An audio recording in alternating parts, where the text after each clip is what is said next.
అందరు నమస్కారం, నేను మీరాజ్. ఈ రోజు మనం హైదరాబాద్ ఉన్న పాత బస్తీ చాలా పురాతనమైన 500 సంవత్సరాల కింద టెంపుల్ కి వచ్చినాం. ఆ టెంపుల్ పేరే వచ్చేసి మన సోమనాథ్ దేవాలయం. ఇది వచ్చేసి మన యాకుత్పుర కాన్స్టిట్యున్సీ అమాన్ నగర్ తలాప్కట్ట ఏరియాలో ఉంటుంది. చాలా పాత టెంపుల్ ఇది. 500 years బిఫోర్ టెంపుల్. నేను ఈ రోజు మీకు మొత్తం పార్ట్ టు పార్ట్ మీకు ఆ టెంపుల్ రివ్యూ ఇస్తాను. నేను చూడండి.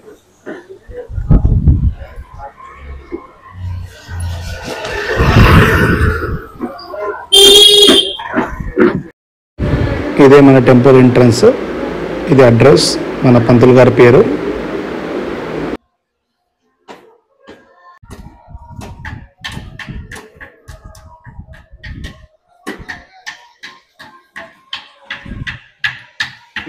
మన గర్భగుడి మీకు లోపలికి వెళ్ళి శివలింగాన్ని చూపిస్తా. స్వయంభూవైన శివలింగం ఇది మీకు చూపిస్తా. వచ్చేసినామండి మనం గర్భగుడికి. ఇదే మన గర్భగుడి. మన గర్భగుడి ఉన్న శివలింగం ఇదే. రుద్రాభిషేకం జరుగుతుంది ఇక్కడ. ఇంకోటి వచ్చేసి మన ఇక్కడ పక్కనే రైట్ సైడ్లో మనకి విఘ్నేశ్వరుడు ఇంకా పార్వతీదేవి మనకు దర్శనం ఇస్తుంది. అట్నే కొద్దిగా మనము లెఫ్ట్ సైడ్లో చూసుకుంటే మనకి మన సాక్షాత్తు అమ్మవారి దర్శనం ఇస్తుంది.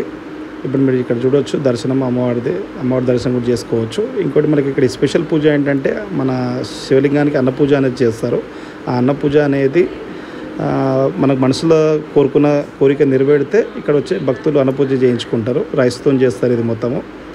మీరు చూడవచ్చు ఇక్కడ మన భక్తులు ఆల్రెడీ పూజ కంప్లీట్ అయిపోయింది. ఇంకోటి మనం బయటి భాగంలో చూసుకుంటే మనకి శ్రీరాముల వారు మనకు దర్శనం ఇస్తారు. అలానే పక్కనే మనకి ఆంజనేయ స్వామి కూడా దర్శనం ఇస్తాడు. ఇంకోటి మనకి ఇక్కడ వచ్చేసి ప్రత్యేకం ఏంటంటే సర్పదోషం నాగదోషం ఉన్న వాళ్ళు కూడా ఇక్కడ మనము పూజ చేయించుకోవచ్చు. చూడవచ్చు మీరు ఇక్కడ మొత్తము మన నాగస్వామిది పుట్ట కానీ అవన్నీ ఉంటాయి. ఇంకోటి మనకి నవగ్రహాలు చూడవచ్చు. ఇక్కడ నవగ్రహాలు శనీశ్వరం పరంగా ఏమైనా పూజలు ఉన్నా కానీ ఇక్కడ చేయించుకోవచ్చు మనము. అలానే టెంపుల్ లొకేషన్ మీకు డిస్క్రిప్షన్లో పెడతానండి. అలానే ఇంకా నా ఛానల్ కనుక మీకు నచ్చినట్టయితే లైక్ చేయండి, ఫాలో చేయండి, షేర్ చేయండి, సబ్స్క్రైబ్ చేయండి. Thank you so much.